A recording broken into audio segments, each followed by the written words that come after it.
My name is Cindy Emmett, and I'm with the Clarkdale Historical Society. I'm the past chairman, and I've been affiliated with the museum, and since it opened in 2008, if you can believe that we've been around quite that long. That's almost 20 years.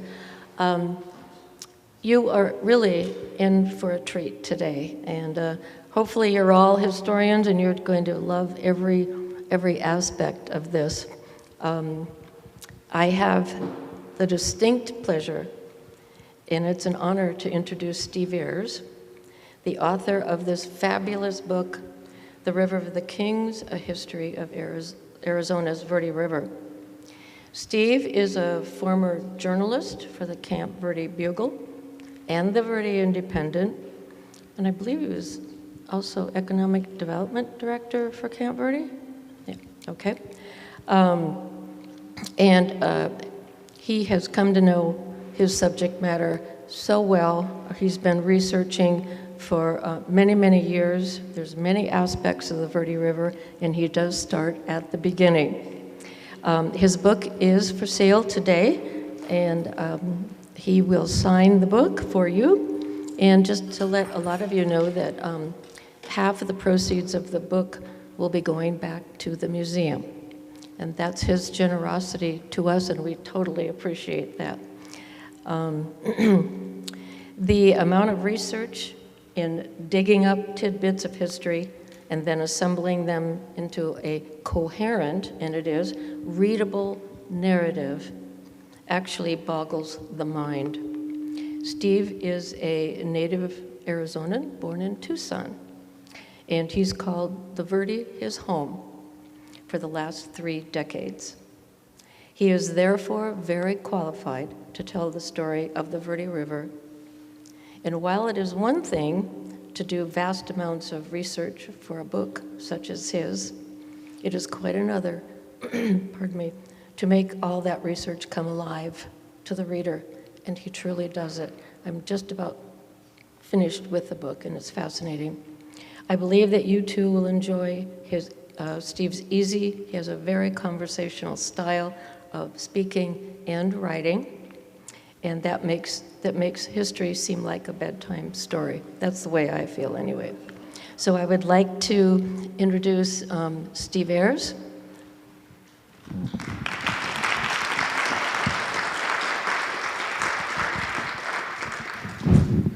Good morning. Thank you. Thanks so much to everybody here with the Clarkdale Historical Society and Museum for allowing me to do this.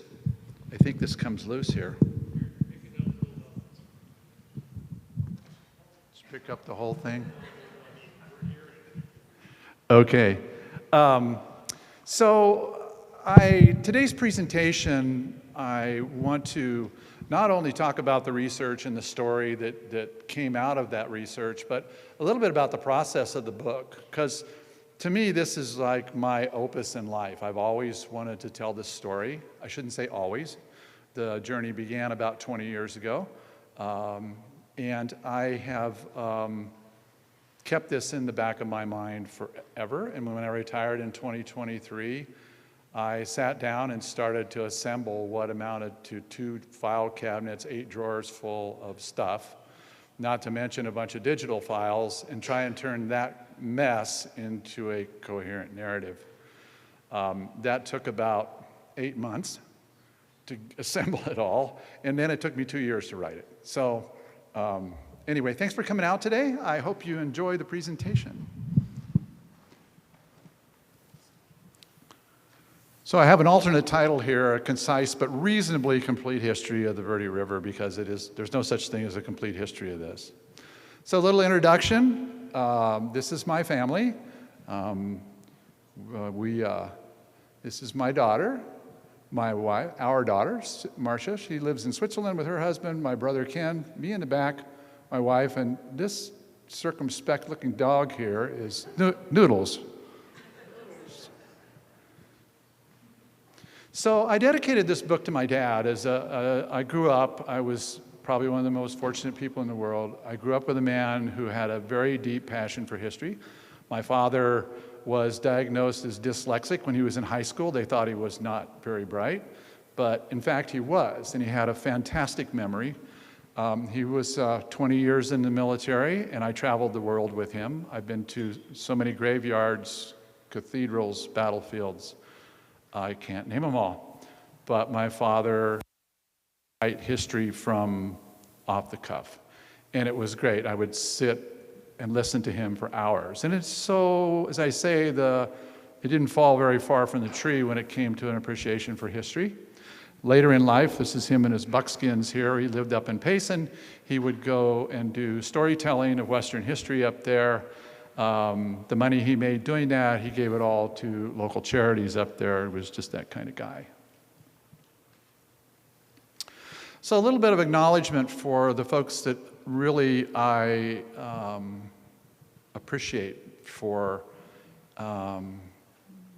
the time they spent with me to make this book what it became.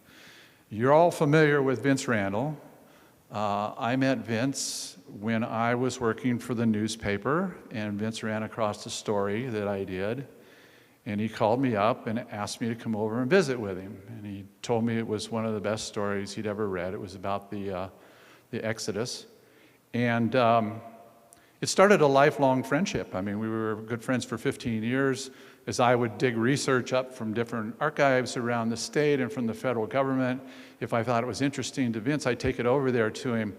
And he, in turn, provided me with a lot of information that was probably pretty privy to what they had taken out of their archives out of California, him and Chris. This is Wayne Rainey. I don't know if you know Wayne. Wayne is a geologist. He's written a number of popular geology books. Wayne lives in Flagstaff. He wrote the foreword to the book. Cindy's introduction to me contains some of the stuff from the foreword that Wayne wrote. Just a wonderful guy who has been a tour guide for the Smithsonian tours around the world as well as National Geographic. A well-read author and a good friend. Ken Zoll. Ken is the founder of the Archaeology Center. He helped me publish this book. I probably wouldn't have known the slightest idea how to publish a book until he came along to help me out. John Parsons, I don't know if you know John, some people call him Mr. Verde River. We'll get into him a little bit later. Peter Pillis, archaeologist, longtime archaeologist for the Coconino National Forest. Peter and I became friends when I was at the newspaper. Peter tutored me on a lot of stuff, making sure that I didn't go too far off the page when it came to archaeology. He was a very conservative guy for archaeology, and I respected him for that. And last but not least of all is my really close friend, Chris Coder. Chris was in the process of editing this book for me relative to the Yavapai Apache when he passed away. Oops. So the idea of the book came about, my history was I was kind of a late bloomer. I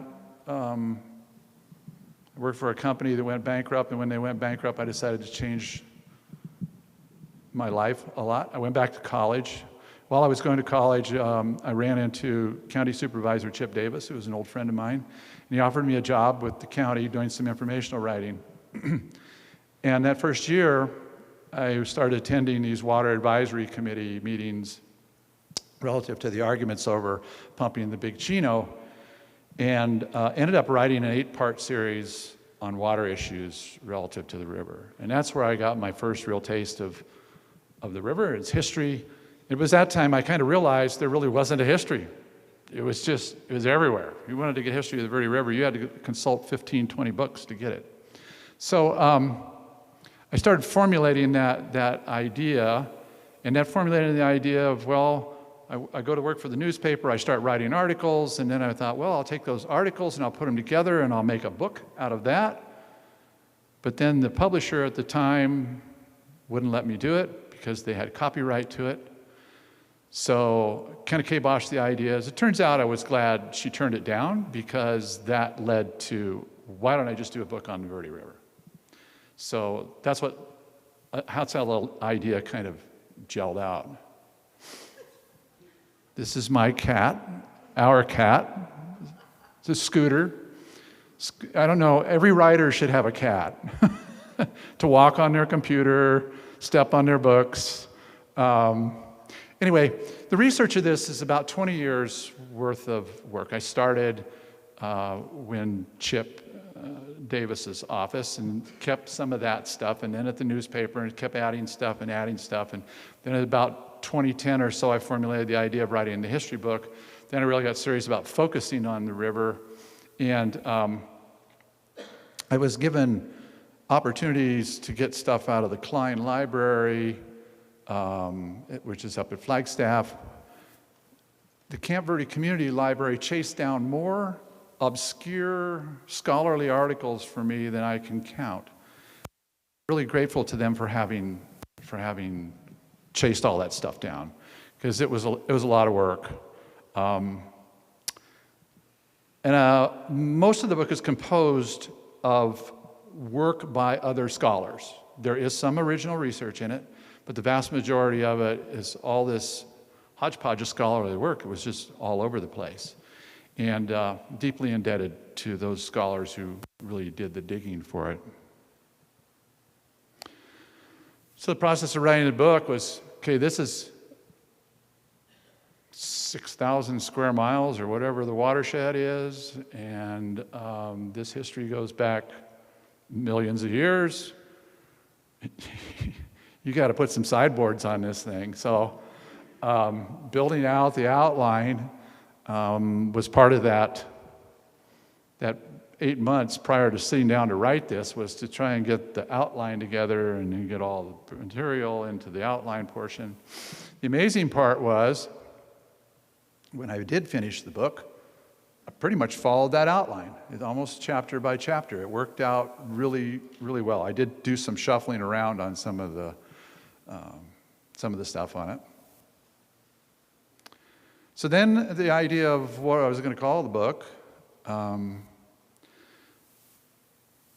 El Rio de los Reyes is the first name given to the river, and that was in the journal of Diego Perez de Luxan. And Luxan was one of the 5 soldiers that accompanied Espejo on his first trip here in 1583.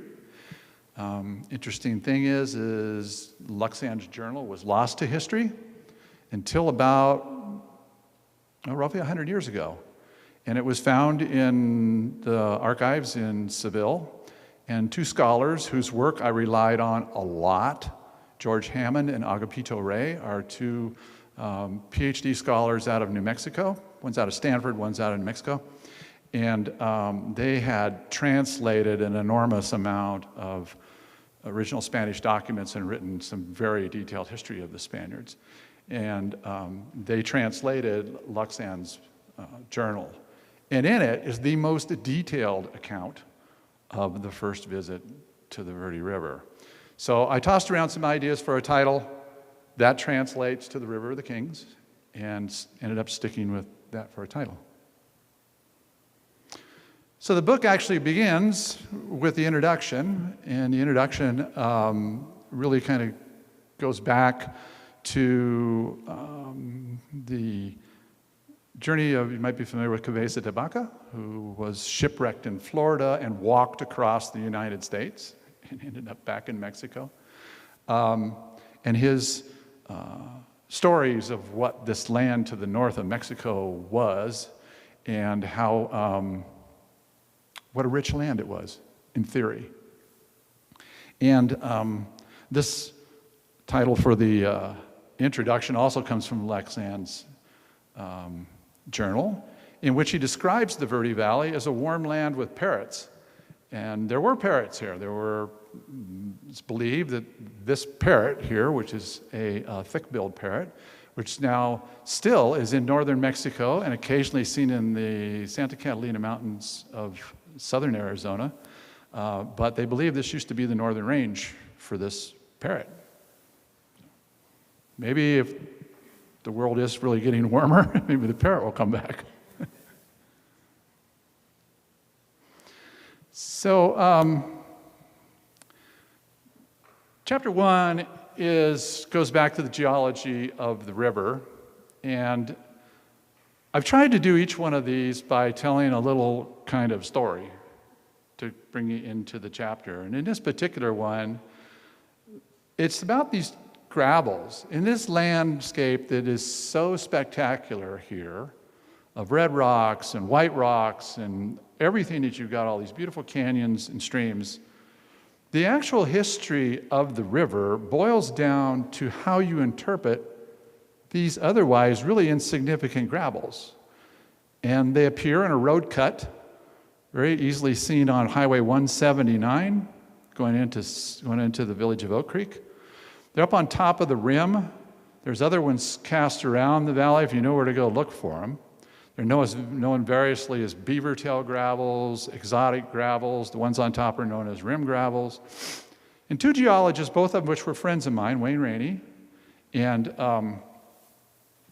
Paul Lindbergh, and I got to sit down and interview them years ago, and I never wrote the story of what their argument was about these gravels.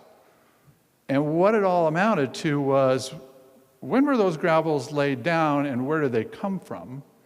And Wayne Rainey actually had Paul Lindbergh for one of his advisors when he was doing his master's thesis, and the two of them started the argument then, and it carried on until Paul's passing here just a few years ago as to who was correct.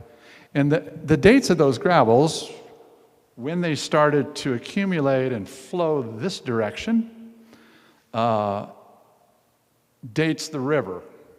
If you read the book, it's it's a little dense to kind of go through what two geologists are saying, but I found it fascinating that it all boiled down to stuff that you just walk right by, but a geologist thinks is pretty important stuff. So anyway, that kind of tells the geologic history of it. There's been some later research now that shows that Wayne Rainey's interpretation is probably the correct one. Some work done by some ASU geologists and some other stuff relative to the formation of the canyons here, Oak Creek and that, kind of confirms Wayne's theory. So the next chapter goes into the prehistory of the river. There is, in the story it begins with, is this guy up here, Harold Harlow Neininger. H.H. Neininger was a well-known meteorite collector, but he came to the Verde Valley and started carving footprints out of the valley and stealing them, basically. And it starts with a story that he told about going out here to Bee Canyon over by, it's just outside of Cornville, and cutting all these footprints out of the limestone there, crating them up, taking them up, loading them in a station wagon, and driving off with them. And he eventually sells them to somebody somewhere along the line. But it kind of talks a little bit about that paleo history, that time period prior to and going forward to the point of human habitation.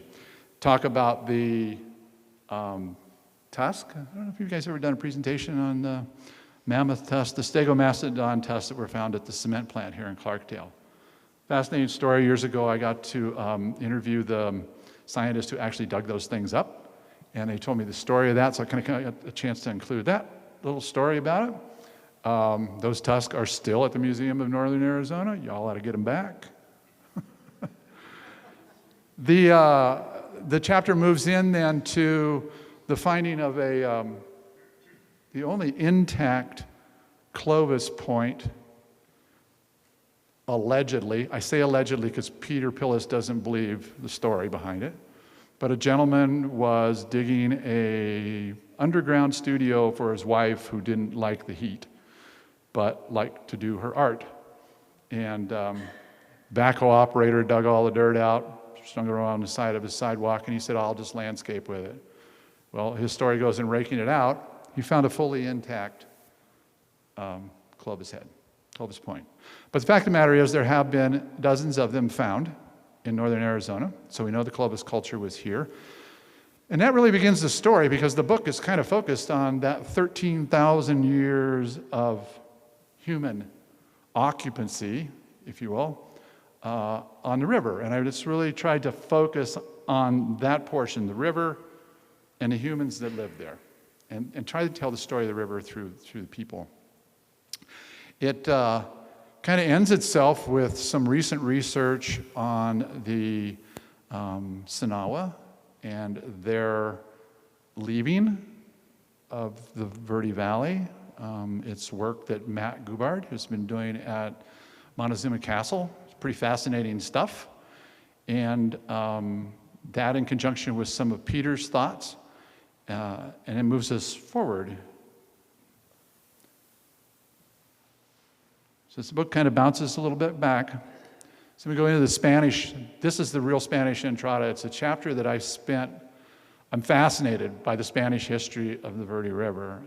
I kept finding references in all this stuff that these scholars were doing on the early Spaniards here.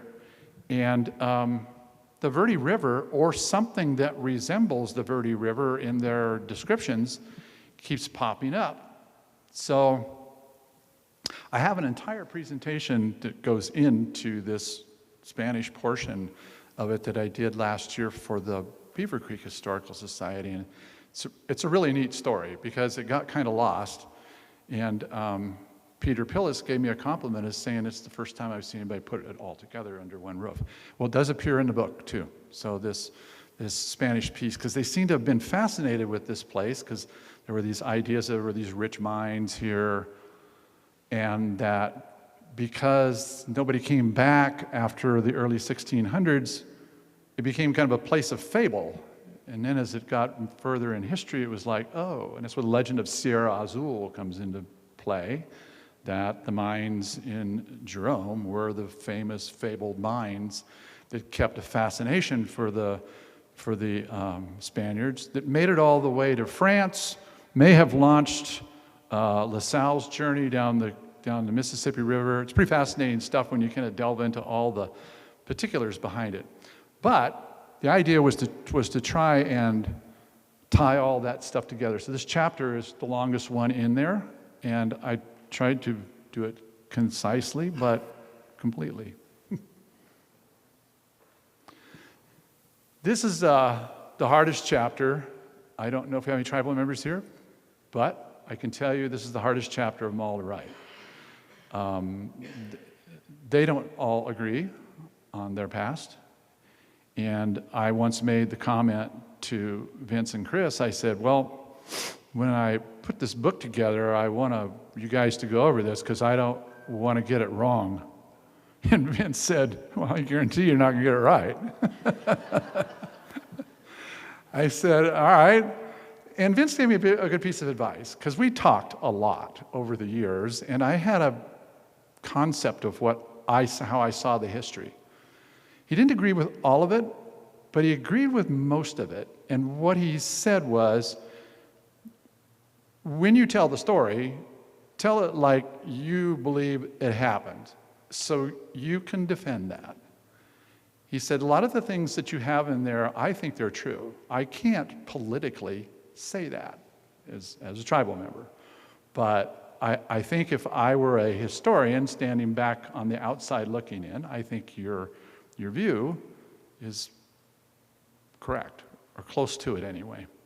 So I appreciate that. That's why I really wanted Chris to edit this thing at the end, so that I didn't wander too far off the mark. But their history is great. I mean, the Yavapai Apache were probably here anywhere between 1200 and 1500. They arrived. They've been here a long time. I mean, we're talking 800 years, 600 years, whatever. The Delgé Apache showed up probably a little bit later, but we're probably here as early as the late 1500s and may have been here at the time that Espejo came in 1583. So this chapter took a long time to put together too, because I wanted to get as concise of a timeline and a listing of all the Americans who showed up on the Verde River. And it starts, of course, with the trappers in 1826. The first trappers come. There are accounts of trappers coming all the way up until 1844. I think it's the last documented trip by them. Then comes the Mexican War, and this becomes part of the United States. And so the United States government wants to know what their territory is, so they send a group of explorers, all military guys, across the 35th parallel, which, although that's not on the Verde River, it is the upper end of the watershed. And their documents and in their reports, it's quite obvious that they know there's a river down here. I mean, it was definitely one that they were aware of its presence. So I kind of included that piece in there. But the two ones that are kind of cool were done by two guys. And one of them was he was an entrepreneur, let's put it that way. He was out of Santa Fe, New Mexico. His name was Francis Xavier Aubrey. And Aubrey led like 3,000 sheep from New Mexico, took them to California, made a bundle of money. He'd already made a bundle of money transporting stuff to Santa Fe. On his way back, for some reason totally unknown, it's not explained other than he just says he wanted to go see what this place looked like, he decides to cross what was sort of the 35th parallel, thinking, yeah, maybe we can put a railroad across here, but he gets lost somewhere on the Big Chino, and he comes down below it, and he ends up crossing the Verde River. 3 historians agree on this, and a map maker out of Prescott sent me a map that he found in the National Records and Archives, which is in the book, where Aubrey kind of shows where he went, although we don't know if it's Aubrey's map. But he crosses the Verde River somewhere about where the town of Camp Verde is today. And he's followed right after that by Antoine LaRue, who is a very famous guide and pathfinder here. And LaRue's the first one with a documented trip up the Verde River. He comes back from California after guiding Whipple's expedition and decides he wants to go up the river. So he goes to the confluence of the Salt and he walks up the Verde River. And he's the first guy to document all of the ruins that are there. He's just fascinated by them. And in the book, I actually put in some pertinent pages out of his diary that explain his fascination with these and his speculation as to how they got there. But he's the first guy to kind of actually write anything about it. His diary ends up in Whipple's report to the federal government, which is where I was able to extract it. But it's I don't know, it's just, I think these guys, they had some cojones to be out here doing this, because they're in a part of a country where they're really not welcome, and they know it. So this chapter here, Lifting the Veil, sort of begins with the discovery of gold in Prescott. That's May of 1863. The interesting part was when they found gold in Prescott, their actual intended spot to land was the Verde. But they ran into Jack Swilling, who had led some guys chasing a group called the Gila Rangers, had chased some Apache or Yavapai or whatever up what was the Hassayampa River. And they had printed an article saying, hey, this might be the best gold country in all of Arizona. But it just kind of sat there. I think the article was printed in 1860. And when they came when Joseph Walker led the first group through here, he ran into Swilling, and Swilling says, don't go to the Verde. Go check this river out. Well, they did, and they found gold in Prescott. But it wasn't very long till the fascination and the curiosity about the Verde River sort of took hold, and they started making their way over here First, it's probably easiest just to read it. 3 things brought them here. They thought that mother lode was here. The Indians they were now raiding their mines and ranches over in Prescott were retreating every time over here. The track them into the Verde River, so they want to chase them down. And third, the territorial governor arrives in January of 1864, and he hears about the Verde River and all the water over here, and he goes, you know, that might just be the perfect solution because I'm being pressured by Tucson to put the capital there, and I'm being pressured by Prescott to put the capital there. Why don't I just go over here and put it on the Verde River? Pretty fascinating story, but on his way over here, he gets lost. This happens a lot. He gets lost, comes down, not Copper Canyon, but probably further down on Gap Creek or one of those. And it's a horrible, horrible trip down there. It takes him 2 days to get to the bottom. They realize that it's rocky, it's rugged, but they see the upper valley. So they finally work their way up there. But by the time he gets to the upper valley, he's burned out. He wants to go down the river and check it out. So he never makes it up here. And in fact, he had with him probably about 80 prospectors and miners. Had they come further up here and found that outcrop up here in Jerome, the entire history of the Verde Valley might have changed. It's entirely possible that the state capital might have been located here. It was an intention of Goodwin to do that, but they never made it past Oak Creek. And at Oak Creek, they turned around and they went back down. They went all the way back down to the confluence down there.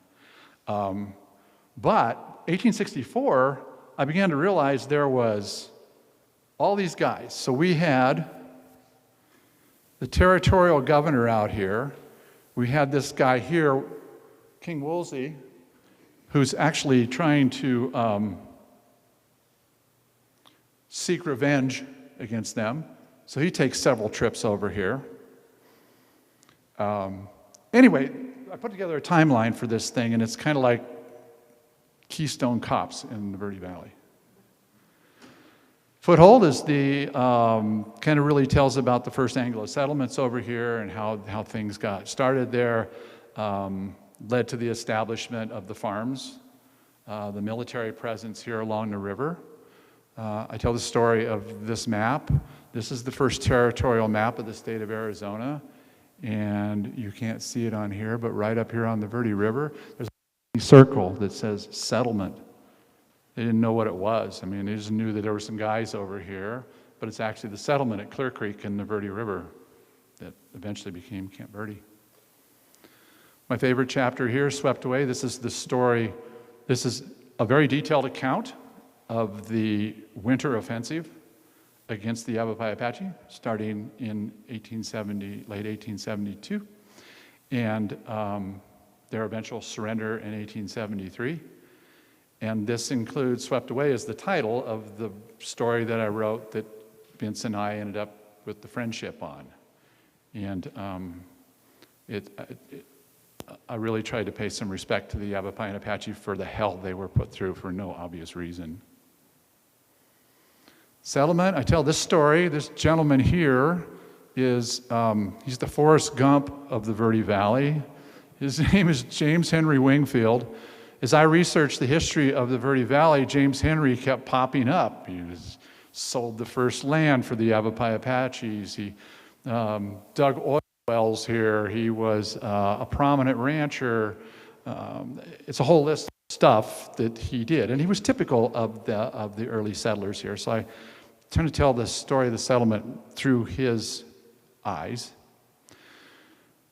I'm having to speed this up because I got my 15-minute notice. Last Place on Earth is a story of some of the guys who came here and found this place so curious. The first one is a guy, and I love his name. His name is Cosmos Mendeleev. Cosmos is one of my favorite characters. He came here as a surveyor, and he was surveying, he actually did the first survey of all the ruins up the river. And it is as accurate today as it was, or as accurate then as it is today. Next is Mearns, who was a doctor at Fort Verde, tell his history of it. And the last one is Charles Loomis, who called this place the last place on earth. He kind of walked out of his newspaper office in Ohio and onto the national stage. He actually has a later chapter in the river's history. But these guys, I had done some articles when I was at the newspaper, and I just couldn't leave them out of the book, so they're in. The New Century kind of talks about the new economy that came in at the dawn of the 20th century, the moving of the smelters off of the hill down to the bottom, the ensuing environmental effects of that, the acid rain, how that sort of just created a conflict between the old agrarian economy and the new extraction economy of the mining. So that chapter kind of covers most of that. This is where we got the original research. Dan's done a tremendous job of adding a bunch to it, but this is the story that I couldn't tell from Vince Randall about the murders. When I first told Vince Randall about the murders, he told me, we're not ready for that. And then I see him doing a presentation to you guys on my research. And I called him up and I said, I thought you had to be dead before I could do that. And he says, it's a good story. Okay. Anyway, and also included in that is the, what it is, this chapter covers how the Yavapai got back, Fort McDowell, and how the Yavapai Apache got reestablished here in the Verde Valley. I don't think either one of those stories have ever been really told in any entirety. Dreams and Schemes is one of my favorite pieces because this is something that was forgotten. It says reservoir. In the early years, the town of Camp Verde was going to go underwater, and I stumbled across a map one day, and it said land and improvements, and what it was downtown Camp Verde, and it had every outhouse, every chicken coop, every barn, everything. It was just on a little 8.5 by 11 sheet of paper. And I asked around, and nobody knew what it was about. And somebody said, well, I think they were going to build a dam here at one time, but I really don't know the whole story. So I started poking around on it. I found this fascinating story that went from 1888 and did not die effectively until the 1960s, the idea that would take water from the Verde River and apply it to what is Paradise Valley in Phoenix. And I think it's a whole book. I really do. And if somebody asked, what are you going to do next? And I said, well, maybe I'll write the story of this outrageous scheme they had. Because it gets worse.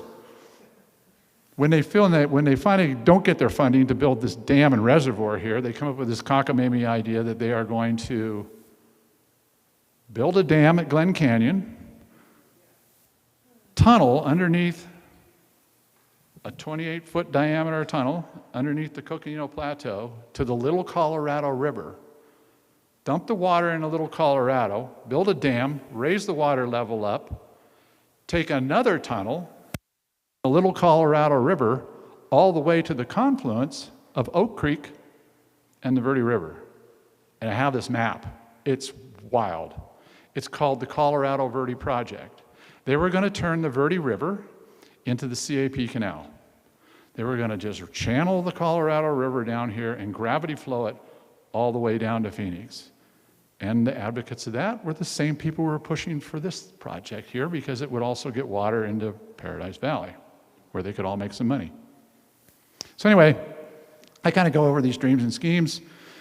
Dan Verde kind of talked about the attempts to dam the river everywhere from Castor canadensis. It's not a construction company, it's a beaver. It's the Latin name for the North American beaver. He was the first guy to dam the river.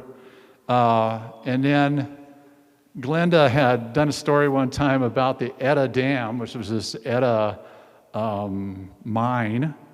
And I ran across the story. It was an enormous dam they built across the Verde River that actually brought the river to a halt and backed the river up for 2 miles.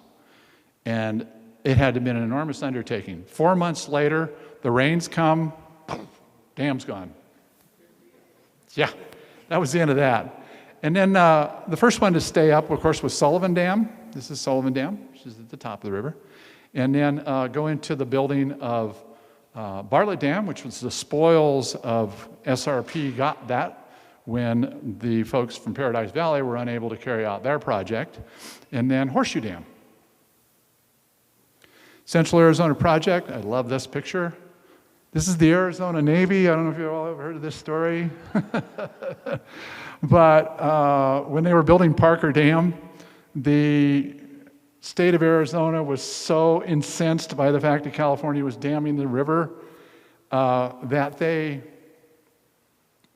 sent the National Guard over there and were ready to declare war on the state of California. And they jumped on this ferry boat called the Nellie T, who was owned by a pistol-packing female member of the Arizona legislature. It's great. Arizona became kind of a laughingstock, but this story goes into Arizona's lack of water planning, why we don't have senior water rights on it, all the attempts to use the Verde River in one fashion or another as part of the Central Arizona project.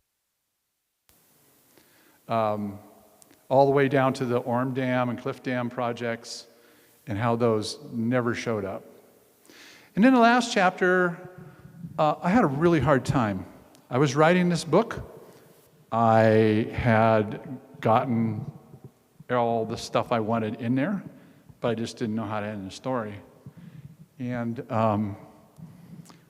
I sort of fell back on a piece I'd done when I was working for the county and kind of worked some of that information in there, but it still wasn't an end. And then I ran across the piece I did about John Parsons, my friend. And one day I sat in John's backyard. His property was right next to Montezuma Well. Sat there and had a glass of iced tea. And we talked for over 2 hours on a tape recorder. And John told me the private story of how he got involved with the river and the shenanigans, which I never printed and still won't print, that John was involved in order to bring funding to the Verde and bring attention to the Verde River. And I realized when I remembered that story, I went and dug it back out, and there was the most perfect ending for the book, which is John basically speaking from his heart about the river and what it means to, frankly, all of us.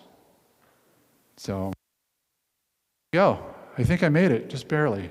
1 minute.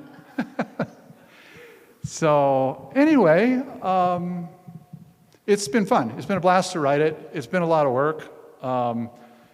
There's a lot more detail that we could have got into with the 2-hour presentation, but y'all don't want to sit through that. So, questions? What's that? I would sit through 2 hours. I don't know if I could stand through 2 hours of it.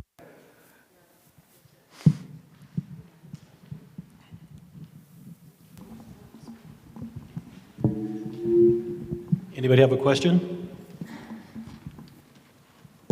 What, no questions? Steve, could you tell the story of this message that John had on his helmet at the start of your, yeah. You got to go all the way back. Yeah, we'll go back to that. So in 2012, just before I left the newspaper and went to work for the town of Camp Verde, I was invited with Bob and some others to take a trip down the wild and scenic river. Well, at the same time, or just prior to that, for the state centennial, I had worked with the Arizona Land Surveyors Association, whatever it was, to determine where the exact geographical center of the state of Arizona is, which is a bogus statement to begin with. And they had done some pretty precise calculations, and they determined an exact longitude and latitude for it. It fell down at the confluence of the Verde and the East Verde River.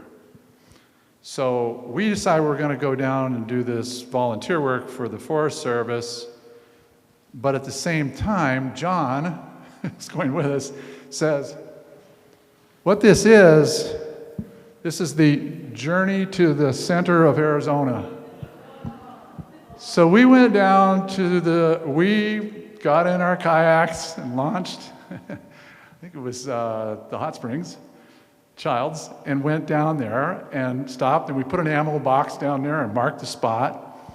And it was just a fun trip. It was more nonsense and silliness than anything, although we did do some work for the Forest Service to earn our keep.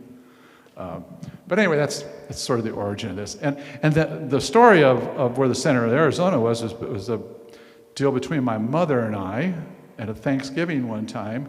She was this ardent Chamber of Commerce Nazi for the town of Payson, and everything was Payson. And I told her, I said, I think the center of the Arizona is down and closer to us. So when we did the calculations, when those guys did the calculations, they came and said, well, how do you want to determine this? And we said, well, why don't we just say whose town hall is close enough to the point where you determine it? And lo and behold, Payson's town hall was 1.5 miles closer than Camp Verde's town hall. So the land surveyors reached out to the town of Payson and said, hey, guess what? We're doing this thing for the centennial. You're the closest town to the center. What do you want to do? They never replied. They reached out to the mayor and the newspaper. Nobody's saying back. So they called me up one day and they said, we've put a lot of work into this. What do you think we ought to do? I said, well, I got an idea. I said, when the town of Camp Verde incorporated, its original town hall was at Verde Lakes.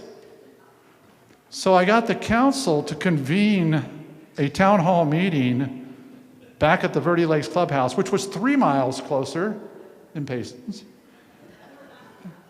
We gavelled ourselves as the official center of Arizona, held a celebration over on the Verde River, and there's a monument there at Rosanico Park next to the library, designating us as the official center of Arizona. So, which is actually 20 miles away from where the confluence is.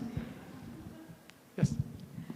I'm just wondering if you can say, Steve, a little more about, the big subject of it and how you filter it down, and just kind of your process for going from just a big mass of everything and making an outline. And do you make an outline?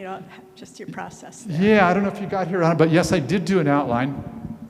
But I had kind of somewhere in here, I had kind of a mantra on how I was going to do that. Yeah, so what I had done was I was going to focus on the river, told through 13,000 years of history of human occupancy along the length of the river and the lives who lived in it, the lives of those who lived on it. So that's how I kind of filtered down what I was going to do, because there's just so much information on it, from floods. I didn't even touch on the building of the sheep bridges. There was just a whole lot of stuff out there, and I still have piles of it. I mean, the book could have been 600 pages long, but I didn't want to subject anybody to 600 pages. So, but yeah, that's how I filtered it down. And then at the end of it, I chose not to go through all of the challenges with water law, growth, all these things that are challenging in the river. And instead, the focus of the last chapter is on all the work that everybody is doing to save the river and preserve it. And I really thought that needed more attention. There's so much of that which is not collated anywhere that I actually used AI to collect all of it. Not to write it, just to collect all of the stuff that was on the internet, because there's just so many projects going on and so many people doing good work. And sort of list that stuff in the last chapter. And I thought the focus should be on the positive side of it and not on, we all know that it's a challenge to keep it going. Yes? Hi, Steve. Can you talk to us a little bit about the Sinagua? Because so many people are interested that I've heard about, the early days and then why they left and where they were. You go into some, quite a bit of detail. I'm reading your book now. But, can you talk to us a little bit about the Sinagua? Well, what I know is I had the opportunity years ago to be asked to be on the original board at the Verde Valley Archaeology Center, and through that, I spent a lot of time with some really cool archaeologists, and for the Coconino, the Prescott, and I would call these guys pretty reasonable in the way that they look at the world. But there's a difference of opinion, and I put it in the book, as to where the Sinawa actually came from and how they arrived here. Whether they were Hohokam from the south, whether they were an indigenous people influenced by the Hohokam culture to the south, whatever. But they eventually become their own, sort of take on their own identity at some point, here and above in Flagstaff, what they call the northern and southern Sinawa. But they're also very related to the other cultures that are further to the east of us here. The Magyar culture, the Salado culture, all of them are really kind of the same in the sense that they are still practicing similar life ways. So that much I do know. The real question that always comes up is, what happened here at the end? Why would you leave a place so abundant in water? You had farms, you had homes. Why would you go? And I'm of the opinion that there was some upheaval internally that was going on within their cultures. On top of the fact, the arrival of the Yavapai, we know for a fact that there are mescal roasting pits outside of ruins that were both being occupied at the same time. So we know the Yavapai, at least, if not the Delge Apache, were here at the same time they were here. So you had this influx of a different culture. You probably had some internal stuff going on. It's possible you had some climatic stuff, although I believe in the Verde Valley, the abundance of water was present all the time. Vince told me the story because his story's kind of in Matt Gouberd's work. Matt Gouberd is the young archaeologist at the Montezuma Castle. And his research shows that there were two castles there. We know that. There's the castle that exists and the Castle A, which was right next to it. Castle A burned to the ground. Matt went through that again and reevaluated what they had, plus went back in and checked the ruins out. There were bodies found in there, roofs collapsed, it burned. It burned with people in it. But Matt took it one step further. He went out and got the oral histories of the Hopi and the Apache and the Yavapai.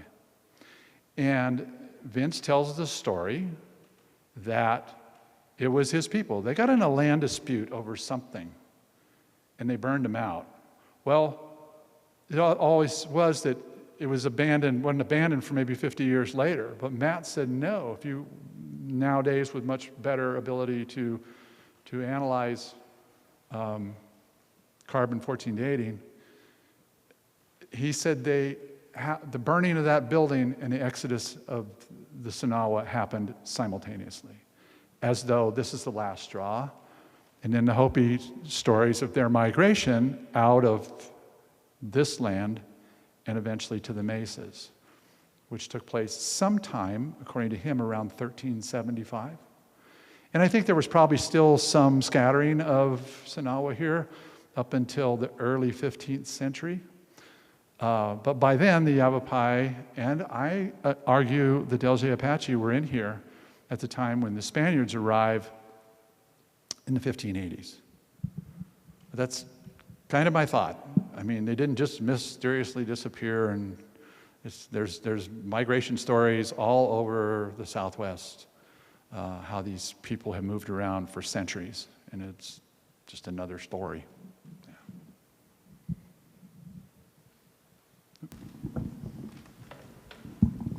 Is there much evidence of the Clovis people being in this valley? Yes. So I think there's 6 fragments of points that were actually been found on the floor of the valley. There's 30-some that have found on the rim above it. And then there's, of course, that story of the guy who found an intact one here. I was working on a job in Sedona when they brought in a truck and dumped gravel for the parking lot, and a friend of mine raking it out found a Clovis point, perfect, crystal clear. That's the one. That's the story. The archaeologist for the Coconino National Forest was always a little skeptical of that one because it wasn't found what they call in situ. It wasn't found like in the ground hard. So he wasn't quite sure about it, and he's always kind of taken it as yes or no, but he doesn't question the fact that Clovis culture was present here in the Verde Valley. The gravel came from the Verde Valley, so it was found Yeah. here somewhere. Yeah. I also wanted to say that me and my brother was out at Peck's Lake years ago, and we seen a parrot. Started calling around, and we found out that down in Tucson, they had confiscated some young parrots that somebody had been raising to sell on the black market. And they raised them, and they let them go over by Payson, one of the last canyons they said they were in, and from there they scattered, and that was one of those. Interesting. It disappeared. It looked like it stuck out like a sore thumb. I'll bet it did. It looked like a target to any hawk in the area. Well, that's exactly it. So the Arizona Game and Fish Department in the early 90s actually got some birds that had been smuggled, and they did a captive breeding, and they turned them loose. And they turned them loose up on the Mogollon Rim. That's probably the ones that... And, but it was an organized deal. And the goshawks, first off, this bird is really noisy, really noisy. And the goshawks killed them. They ended up going down to, they flew back to Mexico for the winter with 2 chicks, 2 babies. Cool. The only success of the whole breeding operation. And then I think by the next year, they were down to just like 2 birds. They found the feather of one of them in Oak Creek Canyon and the body of another one up on top of the rim above Payson. So that was the last of the thick-billed parrots that I know of. And 50 years ago, my brothers and I did it a couple times. We floated all the way to Horseshoe, down by Phoenix, down the Verde River. Yeah. It's quite an experience. That's what we got to do. That's where we got out, was out of Horseshoe Reservoir. It's But we had Javelina walk right up the shore and look at us like they'd never seen a human before. It was pretty interesting.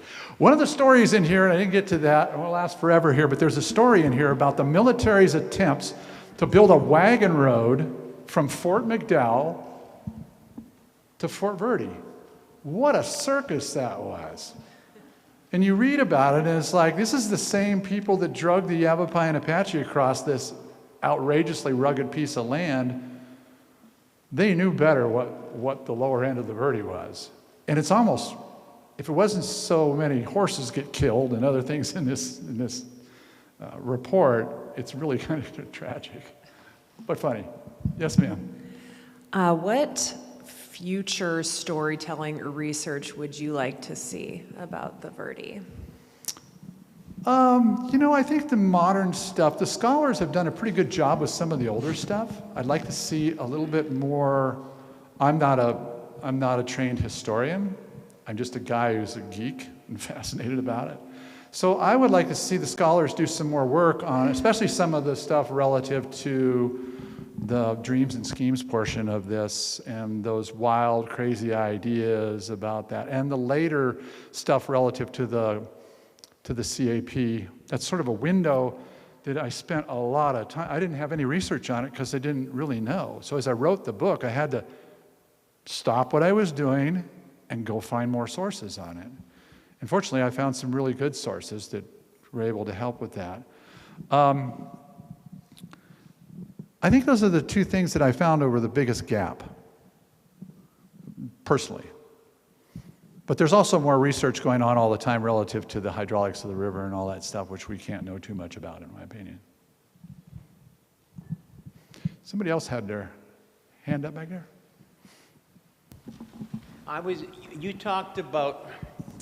You talked about an extensive presentation on the Spanish Entrada. It's about 2 hours. Is that available, internet, otherwise? You know, I don't think they filmed it. I did it a year ago for the Beaver Creek Historical Society, but gosh, if you guys ever wanted to do it up here, I have it. It's all prepared and ready to go. And you would film it. I mean, you guys, your resources are great. By the way, I just got on the board for the Camp Verde Historical Society, and I told the board our model is what's going on here in Clarkdale. You guys have just done a great job strategic planning, modernizing, doing it all the right way, and having meetings and having presentations like this. So congratulations to all of you. Any last questions?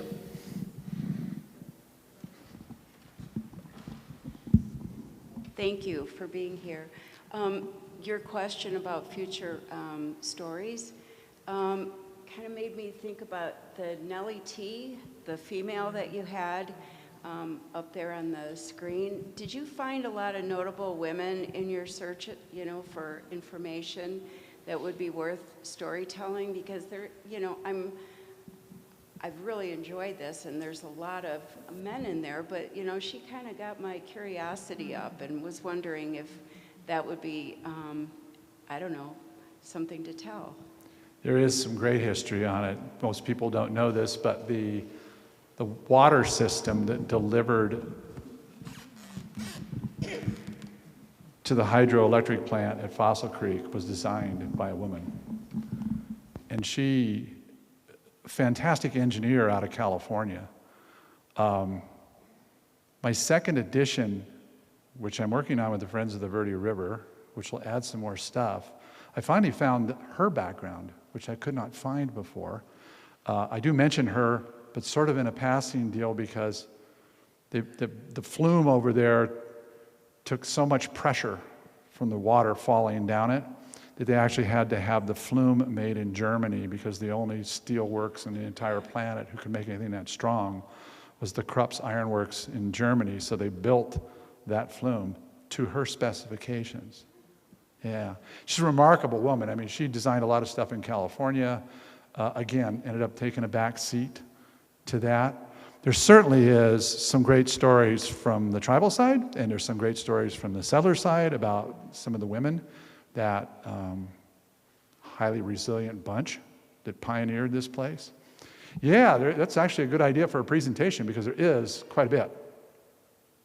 You had your place here.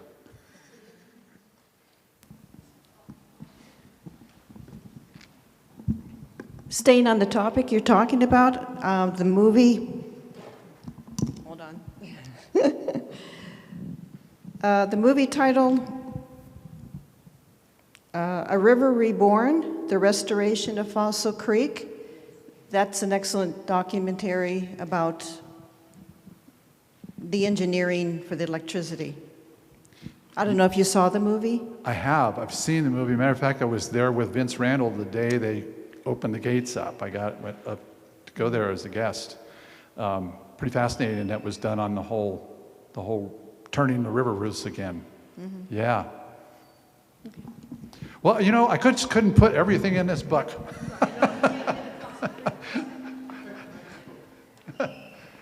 Did you have a question, ma'am?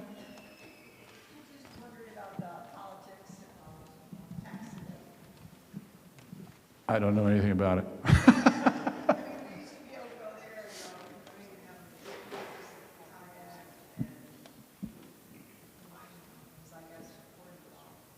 Yeah, I don't know. I went over there, my wife and I went hiking there just a couple of weeks ago and realized she couldn't get in there.